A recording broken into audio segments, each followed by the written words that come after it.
Nuestro sermón número 31 sobre la superioridad de Cristo.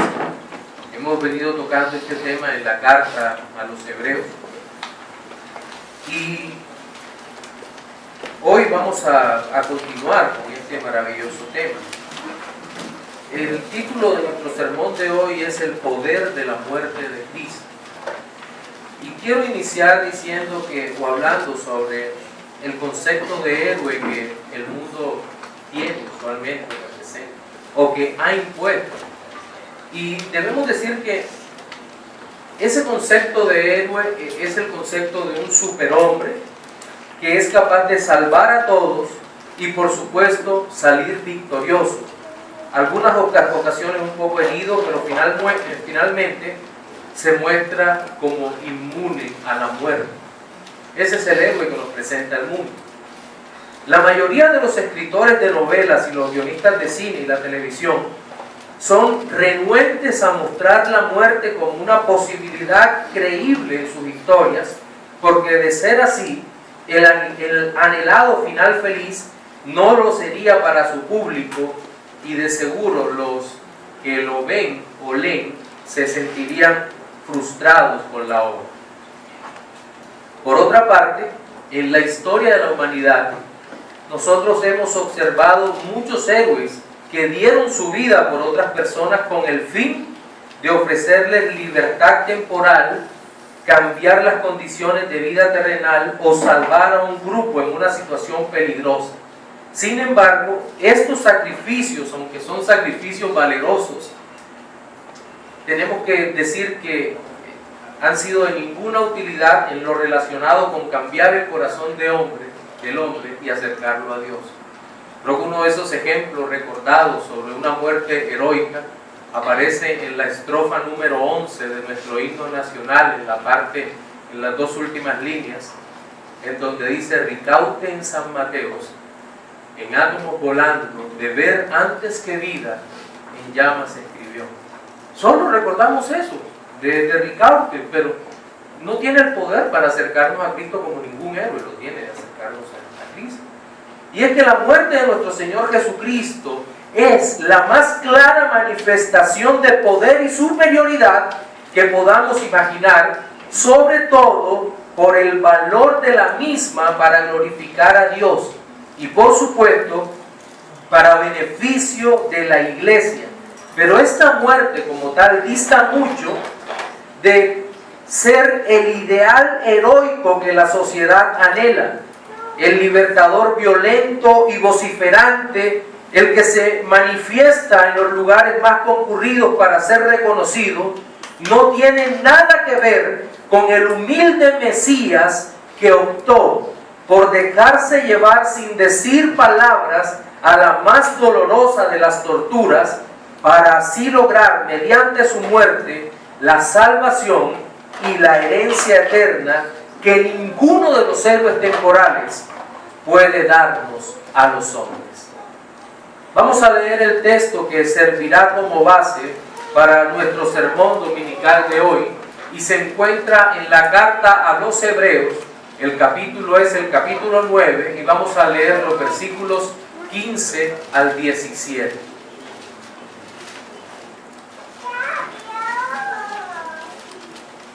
Hebreos capítulo 9, versículos 15 al 17. Dice de la siguiente manera: Así que, por eso es mediador de un nuevo pacto, para que, interviniendo muerte para la remisión de las transgresiones que había bajo el primer pacto, los llamados recibieran la promesa de la herencia eterna. Porque donde hay testamento, es necesario que intervenga muerte del testador, porque el testamento con la muerte se confirma, pues no es válido entre tanto que el testador vive. Pues bien, los versículos que acabamos de leer inician con una frase que enlaza con la idea precedente. Es decir, en el versículo 14 se nos ha hablado del poder de la sangre de Cristo presentada por el Espíritu Eterno u ofrecida por el Espíritu Eterno al Dios Padre sin mancha, con el poder para limpiar la conciencia de obras muertas. Y de inmediato dice, así que por eso es mediador de un nuevo pacto, es decir, por la obra que hizo en virtud de sus propios méritos. Entonces, lo que vemos aquí es que el sacrificio de Cristo se muestra como mejor que la sangre de los animales ofrecidos en el antiguo pacto y además suficiente para satisfacer la justicia exigida por Dios para redimir al hombre pecador. Entonces, aquí vemos en primer lugar la eficacia de la obra de Cristo en el nuevo pacto y que esta es demostrada mediante la presentación de la muerte de Cristo para la remisión de las transgresiones, lo que asegura la recepción de la herencia eterna para los santos. Pero seguidamente, y eso sería un segundo punto, habla de la herencia gloriosa de los escogidos como unida a la muerte del Señor, de tal manera que se siga amplificando esta verdad maravillosa del poder de la muerte de Cristo. Y finalmente, la muerte de Cristo la vemos como la confirmación del propósito redentor del Padre y su amor eterno para quienes ha llamado de forma eficaz.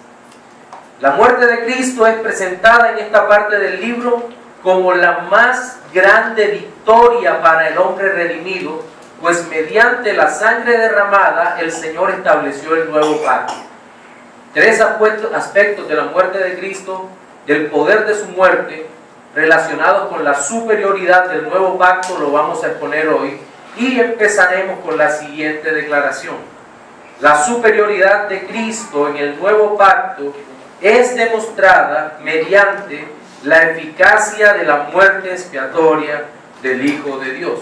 En el versículo 15 dice, así que por eso es mediador de un nuevo pacto para que interviniendo muerte para la remisión de las transgresiones que había bajo el primer pacto, los llamados reciban la promesa de la herencia eterna.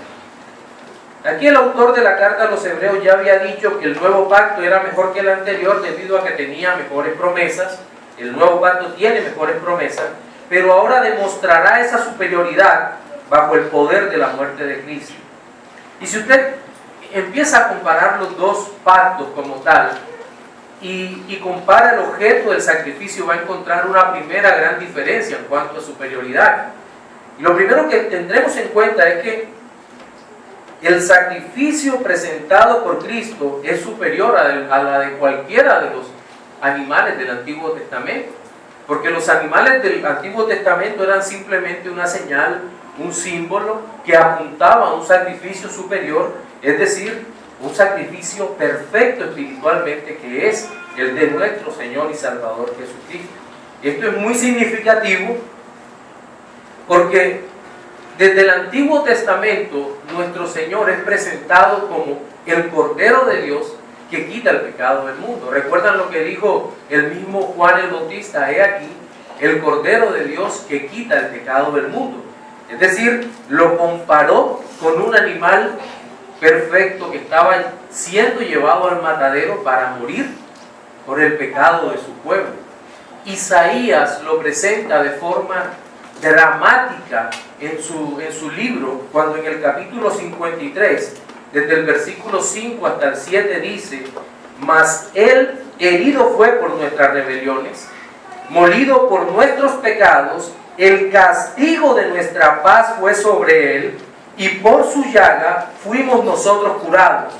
Todos nosotros nos descarriamos como ovejas, cada cual se apartó por su camino, mas Jehová cargó en él el pecado de todos nosotros. Angustiado él y afligido, no abrió su boca. Como cordero fue llevado al matadero, y como oveja delante de sus trasquiladores, enmudeció y no abrió su boca. La superioridad de este nuevo pacto es muy clara al mostrar el mejor sacrificio por el pecado, el sufrimiento del Señor, su sangre gloriosa, limpiándonos y en consecuencia dándonos la paz que tanto necesitaba nuestra alma. Pero hay una palabra que me llama la atención acá, y es el hecho de haber removido, versículo 15, removido, sí, habla de remisión de las transgresiones que había bajo el antiguo pacto. Y esto nos muestra o lo expresa el texto de una manera definitiva. No es el mismo recordatorio de nuestro pecado que traía el antiguo pacto y que continuamente nos decía: estás condenado, estás perdido, estás sin Cristo. Eso es lo único que podía hacer la antigua ley, el antiguo pacto, y a través de la sangre o del sacrificio de los corderos únicamente se cubría el pecado, pero no se perfeccionaba en cuanto a la conciencia de nuestro pecado, y en la persona quedaba aún aquella expectación de juicio, de decir: ¿qué pasará con mi vida una vez esta termine en la tierra? Cuando se abra el portal hacia lo desconocido, a eso que conocemos como la muerte, ¿qué será de mí? ¿Podrá alguien cubrirme y presentarme delante del Dios Todopoderoso inocente? No hay nada que pueda hacer frente a esto. ¿Qué haré frente a esta situación? Pero el sacrificio de Cristo, dice este versículo, que asegura que de manera definitiva se haya quitado, se hayan perdonado las transgresiones que hemos cometido. Y lo hermoso es que el Señor también asegura para nuestras vidas una herencia eterna. No solo nos perdona y nos aparta de la merecida condenación, sino que además de eso nos asegura una herencia eterna. Y creo que esto nos debe llevar a reflexionar sobre algo, y es sobre esa acción de perdón de pecados de Cristo sobre nuestra vida. Y esta remisión de pecados que recibimos mediante la fe, no a través de una fórmula mágica, no a través de las conocidas confesiones que hacemos delante de cualquier otra persona, confesiones auriculares, sino que es un acto de verdadera fe en donde hemos sido previamente capacitados por Dios para, a través de la fe, recibir el perdón de pecados. No es algo como convéncete de que Dios te ha perdonado. No se trata del convencimiento de la misma alma y de un corazón que se engaña a sí mismo, sino algo sobrenatural, un don maravilloso que el Espíritu de Dios pone en nuestras vidas y que nos lleva a confiar en Cristo de tal manera que para Él es toda la gloria desde principio a fin, porque Él es que nos salva de principio a fin. Él pone el deseo en nosotros de ser perdonados para luego perdonarnos. Cuán grande, cuán maravilloso es ese Dios que se compadece de nosotros y, como cantábamos ahora, nos guía en cada etapa de nuestras vidas. Miren, pero esto también nos lleva a confiar plena y totalmente en la muerte del Salvador, en el poder de la muerte de Cristo. Y quiero enfatizar en el poder de la muerte de Cristo, porque lastimosamente en algunos círculos religiosos se habla mucho sobre la vida de Cristo. Y digo lastimosamente porque aunque la vida de Cristo es parte del proceso de salvación, entiéndalo bien, y entendemos que Dios nos ha llamado a imitar a Cristo, la vida perfecta de Cristo, cumpliendo lo que se llama obediencia activa, no nos aseguró nuestra salvación. Solo la muerte, solo el poder de la muerte en la cruz del Calvario fue lo que aseguró nuestra redención cuando la sangre se derramó, cuando padeció el dolor infernal en la cruz y al final de la jornada dijo: Padre, en tus manos encomiendo mi espíritu, y luego dijo: consumado es. Allí hubo verdadero poder redentor para nuestras vidas, no en su vida. No en su vida. Alguna vez hablaba con un teólogo católico Y él me decía, ¿por qué los evangélicos ustedes enfatizan tanto en la muerte y no en la vida? Y es claro que él pensara así, porque su idea de salvación parte de las obras. Hago, luego recibo, hago, luego recibo. Y es un predicamento totalmente falso, que lleva al hombre a confiar en sí mismo y en el poder de lo que él puede hacer y jamás en el poder de la sangre de Cristo. Somos salvos por la obra de otro. Somos salvos por la obra de Cristo, por la muerte de Cristo. Ahora, ¿tenemos que imitar a Cristo? Sí. Pero hay un pequeño detalle que no entienden los que especulan sobre este tema. Y es que solo se puede imitar a Cristo cuando usted ha sido salvado por el Espíritu de Dios, aplicando la salvación en su corazón. Cuando usted ha sido regenerado, cuando usted ha nacido de nuevo, puede imitar a Cristo. Mientras tanto, no puede hacerlo. Ni siquiera tendrá el deseo. Para usted imitar a Cristo sin haber nacido de nuevo, será simplemente un ejercicio moral. Pero jamás tendrá la fuerza, el poder y la gracia en sí, si Dios Espíritu no ha llegado a su corazón y lo ha transformado, y lo ha cambiado, y lo ha hecho ver toda la grandeza de su obra. Usted tendrá verdadera y profunda admiración por la obra de Cristo, por sus méritos, por su obra, solo cuando el Señor se revele a su vida. De resto, no habrá pasado nada con él. Pero también en este pasaje, al final, el versículo 15, en la parte final, nos habla sobre las promesas de la herencia para los llamados. Las promesas de la herencia. Al final dice, los llamados reciben la promesa de la herencia eterna. Y se me antoja que es un segundo beneficio maravilloso para nuestras vidas, porque sin duda alguna está hablando sobre la herencia de los cielos. No está hablando de una herencia terrenal y temporal. Está hablando sobre la herencia eterna en los cielos. Y creo que para entender esto, nosotros tenemos que entender que en la actualidad las promesas aparecen como una realidad en la Biblia, no como una incertidumbre. Solo que en nuestro medio, promesa parecería ser igual a no sé si sucede. Y hay una diferencia enorme. Una promesa es un ofrecimiento solemne que hace una persona de cumplir con rectitud y fidelidad un determinado deber, empleando para ello una fórmula fija.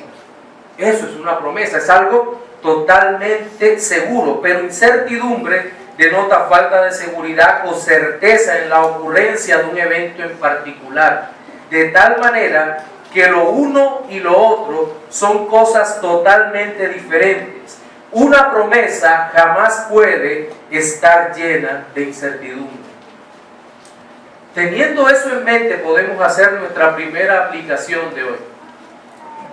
Las promesas que el Señor nos ha dado son basadas en su sacrificio, en lo que Él ya obtuvo para su pueblo. Por lo tanto, no podemos tener incertidumbre sobre tales verdades.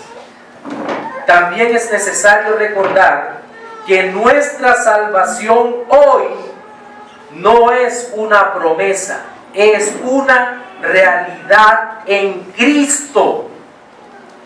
Su salvación, si usted ha creído por la fe en el Hijo de Dios, si el Espíritu de Dios lo ha hecho nacer de nuevo, mi amado hermano, usted es salvo. Usted no tiene una promesa, tiene una realidad y la tiene ahora por la gracia de Cristo. Ahora bien, nuestra herencia eterna es una promesa. Somos salvos, pero nuestra herencia eterna es una promesa, pero es ciertísima. Así como su salvación es cierta, porque no depende de usted, sino de lo que Cristo hizo. la herencia eterna en los cielos, es una promesa cierta. Somos salvos, realidad. Pero somos herederos, es una promesa. Y es cierta. Y podemos descansar y saber que un día la tendremos. Porque es Dios, el Dios que no miente, el que nos la ha dado. Vayamos ahora a nuestro segundo punto de hoy, el cual titularemos así: la superioridad de Cristo en el nuevo pacto es demostrada mediante la eficacia de la muerte del Señor por los beneficios eternos logrados para los redimidos. El versículo 16 dice: porque donde hay testamento es necesario que intervenga la muerte del testador. En el versículo 15, 9:15, el contexto tiene un marco religioso. Y esa palabra significa pacto. El escritor habla, dice Hendrickson, del nuevo pacto del cual Cristo es mediador y del primer pacto que por implicación ha sido superado. En los versículos 16 y 17, el escritor pasa de un marco religioso a un marco legal. Y ahora introduce el concepto de testamento o última voluntad. El testamento que aparece aquí en el versículo 16 se define como un documento legal en donde una persona manifiesta su voluntad de entregar a ciertos herederos los bienes que posee. Aquí la palabra griega es diateke o diateke, que en esta carta a los hebreos aparece 17 de los 33 casos que están en todo el Nuevo Testamento. Y llama muchísimo la atención que en el contexto, en el significado que está, se manifiesta como la voluntad de Dios de entregar una mejor herencia a su pueblo. Y obviamente no puede ser una herencia mundana. Es una herencia eterna. Ya ha sido calificado previamente como, en el versículo 15, en las dos últimas palabras, como herencia eterna. Es decir, una herencia, y en Primera de Pedro 1:4 también dice que es una herencia inmarcesible, inmaculada, es decir, que no se corrompe y que tenemos en los cielos, y es mejor que cualquiera de las heredades que pudiéramos recibir hoy en este tiempo, porque es Dios mismo dándose al hombre. Entonces, lo que llama la atención, o que es muy significativo, que debemos tener en cuenta, es que Dios eterno, el mismo Dios que decretó la muerte de nuestro Salvador en la cruz, desde antes de la fundación del mundo, también decretó que tuviéramos herencia eterna antes de la fundación del mundo. Y es significativo entonces, o nos lleva a pensar, cuál es la razón por la cual el autor inspirado dice que porque donde hay testamento es necesario que intervenga la muerte del testador. ¿Acaso Dios no, si Dios decretó esto y Dios es inmutable, por qué razón aparece a nosotros así planteado como si fuera un dilema? ¿Cuál es la razón final? Y empieza uno a tratar de pensar en esta realidad escrita aquí. Y creo que lo que aparece aquí como la última voluntad, expresa la inmutabilidad de Dios, es decir, que Dios no cambia su propósito de hacernos herederos de todo eso que ha prometido. Fue su propósito, no sé si sea correcto emplear el lenguaje en esos términos, fue su propósito, es su propósito y será su propósito eternamente. Porque es la única manera en que podríamos entrar a pensar un poco en la eternidad de esta dádiva que Dios ha mostrado. Pero ¿a dónde nos lleva esto en la práctica personal? Es a entender que si Dios lo decretó y es su voluntad inmutable, podemos tener fe, confiar en que Dios lo hará. Es maravilloso entenderlo. Dios lo hará.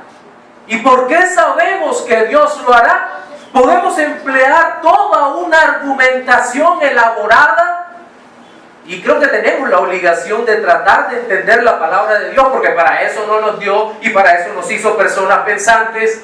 Y para eso, cuando nos redimió, nos regeneró, también cambió nuestros pensamientos y nos dio su mente para que entendiéramos su palabra. Es cierto, y podemos armar un argumento maravilloso para tratar de entender la verdad, pero creo que hay algo más, todavía más hermoso para poder creer en esta verdad, y es que Dios lo dijo.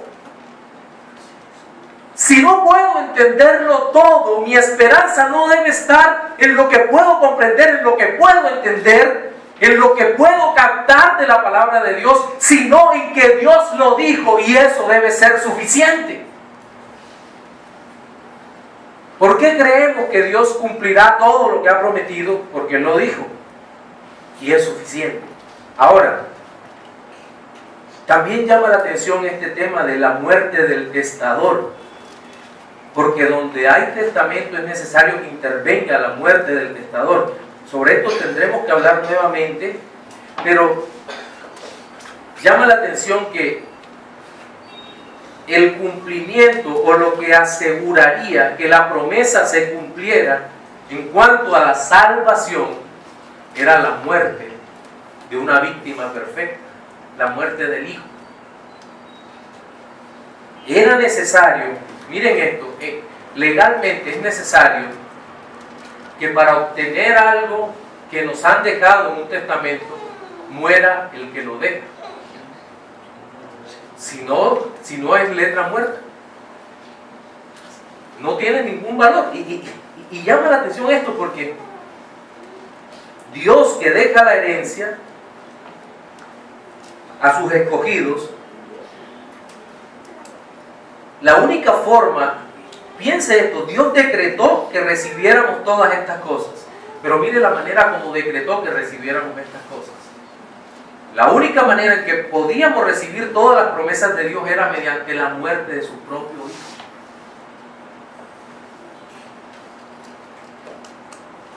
Para confirmar el pacto en Jesucristo, tenía que morir el Hijo. De nada servía la promesa, la intención de entrega o el documento firmado, a menos que nuestro Señor Jesucristo sufriera la cruenta muerte. De otra forma, ninguno de los beneficios de la salvación eran para nosotros. Solo mediante el cumplimiento, mediante la muerte de Cristo. Y lo más tremendo de esto es que ya muchos de los creyentes del antiguo pacto estaban disfrutando de los beneficios de la salvación, y aún el Mesías no había muerto. La muerte de Cristo implicó muchísimas cosas, pero también, juntamente con esa muerte cruel y dura, terrible, estaba la promesa de la resurrección. Y en todas las herencias, el testador no disfruta junto con los herederos la herencia. Si suponiendo que tuviera mucho dinero y se lo dejara a mis hijos, yo no podría disfrutar con ellos lo que yo les debo. Pero Dios es tan maravilloso que Cristo resucitó de entre los muertos para disfrutar de esa herencia maravillosa juntamente con los suyos, mostrándose Él como lo más grande de toda la herencia. La mejor parte de la herencia es Cristo mismo, Él mismo. Me gusta ese pasaje que se encuentra en la carta a los Romanos, capítulo 8, versículos 16 y 17, que dice, y nos habla sobre esa capacidad de Cristo de ser tanto heredero como coheredero, o de nosotros de ser herederos y coherederos con Cristo. Dice, el Espíritu mismo da testimonio a nuestro espíritu de que somos hijos de Dios, y si hijos, también herederos, herederos de Dios y coherederos con Cristo. Somos herederos y somos coherederos juntamente con Cristo. Y esto es lo más hermoso de todas las promesas. Si es que padecemos juntamente con Él, para que juntamente con Él seamos glorificados. Este es el único testamento en donde muere quien da la herencia para volver a vivir y habitar entre los humanos que heredan los bienes.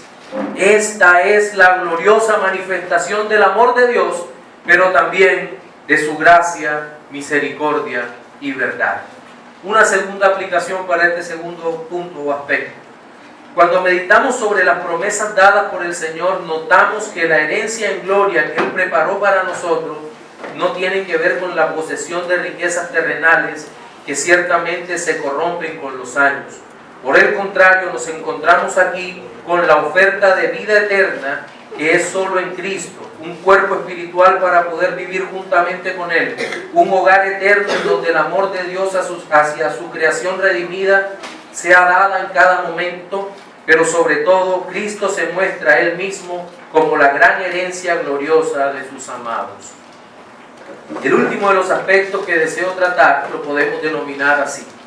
La superioridad de Cristo en el nuevo pacto es demostrada mediante la eficacia de su muerte, al ser esta la confirmación del propósito redentor del Padre. Muerte como confirmación, versículo 17 dice, porque el testamento con la muerte se confirma, pues no es válido entre tanto que el testador vive.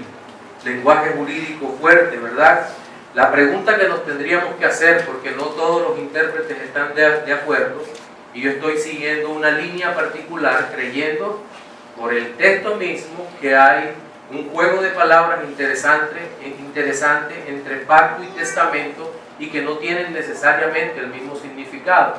Matthew Henry no apoya eso, y para Matthew Henry, o no sé si la cueva, el que hace la adaptación del comentario, él dice que el testador es el Padre y por tal razón no sería bíblico creer que pudiera morir. Pero yo creo que el versículo se refiere al Hijo Eterno, y me apoyo en otros autores de mucha más experiencia que yo y en lo que el texto dice. Se refiere al Hijo Eterno, creo que el texto se refiere al Hijo Eterno, pues es de Él el que se viene hablando. Todo el contexto de la Biblia viene hablando del Hijo Eterno, de Cristo, no viene hablando del Padre. Y también debemos recordar que en Mateo 25, 31 al 34, acompáñenme, disculpe que lo saque de la exposición lineal del texto, pero quiero proporcionar una evidencia bíblica adicional que permita que esto se fije en sus corazones. Mateo capítulo 25, desde el versículo 31 al 34. Creo que esto será suficiente para probar el orden en que estamos y que Cristo es en este caso el testador. Dice, cuando el Hijo del Hombre venga en su gloria y todos los santos ángeles con Él, entonces se sentará en su trono de gloria y serán reunidas delante de Él todas las naciones, y apartará los unos de los otros como aparta el pastor las ovejas de los cabritos, y pondrá las ovejas a su derecha y los cabritos a su izquierda. Y escuche esto, entonces el rey, hablando de Cristo, dirá a los de su derecha, venid benditos de mi Padre, heredad el reino preparado para vosotros desde antes de la fundación del mundo. Por allá luego en el versículo 40 de ese mismo texto dice, y respondiendo el rey les dirá, de cierto os digo que en cuanto lo hiciste a uno de estos mis pequeños, mis hermanos más pequeños, a mí lo hiciste.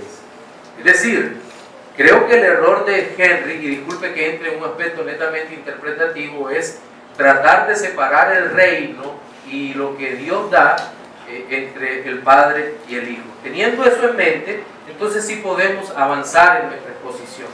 Y lo que quiero mostrar ahora en este versículo 17 es que a través de la muerte de Cristo se confirma nuestra heredad prometida. el Señor nos prometió una herencia gloriosa y es un contraste enorme entre lo que decretó para nosotros y lo que decretó para Él.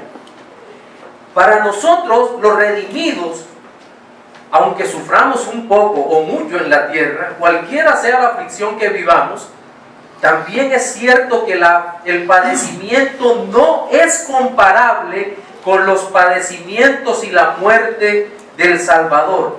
Ningún creyente tendrá que pasar un solo segundo en el infierno. Ningún creyente tendrá que sufrir la separación eterna de Dios, ni siquiera por un instante. Ninguno de nosotros tendremos que experimentar la muerte eterna. Cristo padeció todo eso de forma intensa en la cruz del Calvario. Piense esto, Cristo decretó para nosotros, a través de su muerte, gozo, paz, redención, una relación íntima con nuestro Padre Celestial. Y para Él decretó dolor, sufrimiento. Cuán grande poder hay en su muerte, que a través de eso nos redimió y nos salvó. Gran poder en la muerte de Cristo. Es cierto que hoy tenemos libre acceso al Padre y para nosotros es gratuito y podemos llegar con confianza delante de Él, cubiertos por Cristo. Pero cuánto dolor y horrendos martirios espirituales soportó el Salvador para lograr tan grande herencia por los escogidos. Ahora, una de las paradojas de todo esto, y piénselo hoy que celebramos la ordenanza, que tomamos la ordenanza de la Cena del Señor, hay una paradoja enorme, y es que encontramos este relato de la muerte de Cristo y decimos, cuando lo vemos, cuando lo leemos, no podemos sino sentir dolor por el dolor del Salvador, por el padecimiento del Salvador, por los ojos levantados al cielo de nuestro Señor Jesucristo, que en ese momento decía, Padre, ¿por qué me has desamparado? Experimentando lo que jamás había podido experimentar en su estado de gloria. Y lo curioso de todo eso, lo paradójico, es que sin ese sacrificio, mi amado hermano, nosotros no tendríamos ninguna posibilidad hoy de levantar los ojos al cielo y decir, Señor, gracias porque no me has abandonado. Cuán grande poder hay en la muerte de Cristo. Cuán maravillosa es la muerte de Cristo, y aunque nos aterroricen sus padecimientos, no podemos sino caer de rodillas delante de Él y decirle, Señor, gracias por lo que hiciste por mí. No hay otra manera sino agradecer al Señor por todo esto, porque Él padeció el horrendo abandono para que nosotros tuviésemos la gloriosa comunión eterna con Dios.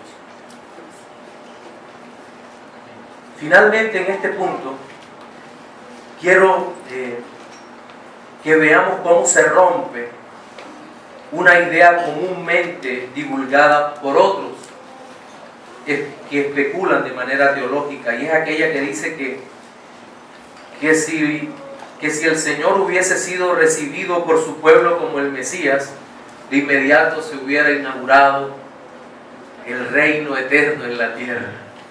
Eso es imposible. ¿Por qué es imposible? Repito, porque el medio decretado eternamente por Dios para redimir a su pueblo es la cruz. Es la cruz. Cristo no podía regresar a su morada si no pasaba por la cruz, porque eso es lo que Él había determinado desde antes de llegar acá. La última aplicación, la muerte de Cristo también asegura para los redimidos muchas y todas las grandes bendiciones que tenemos, pertenecer a un pueblo único, bajo un gobierno justo, el de Cristo, con una constitución perfecta, su palabra, y con un lugar maravilloso y eterno donde el amor y el gozo nunca terminarán, el paraíso de Dios. En nuestro sermón dominical de hoy vimos 3 aspectos relacionados con el poder de la muerte de Cristo. Fueron ellos: el primero, habla sobre la eficacia de la muerte expiatoria del Hijo. El segundo, habla sobre la eficacia de la muerte del Señor por medio de los beneficios logrados para los redimidos. Y el tercero, habla del poder de la muerte de Cristo mediante la confirmación del propósito redentor del Padre. Reflexiones finales para los no creyentes. Amigo que nos ves, solo Cristo puede limpiarte mediante el poder de su muerte en la cruz. Esta muerte es eficaz para darte la redención, la vida eterna, y puedas pasar de muerte a vida por la obra de Él. Pecador, ven a Cristo. Para los creyentes, hermanos, un ejercicio de la fe es que cuando las aflicciones de este mundo lleguen hasta nuestra vida, recordemos que la herencia de los hijos de Dios se encuentra más allá del sol. Recordemos que así como la salvación es una realidad presente, la promesa de la eternidad con Cristo es una realidad futura y que cumplirá, porque Dios así lo ha determinado.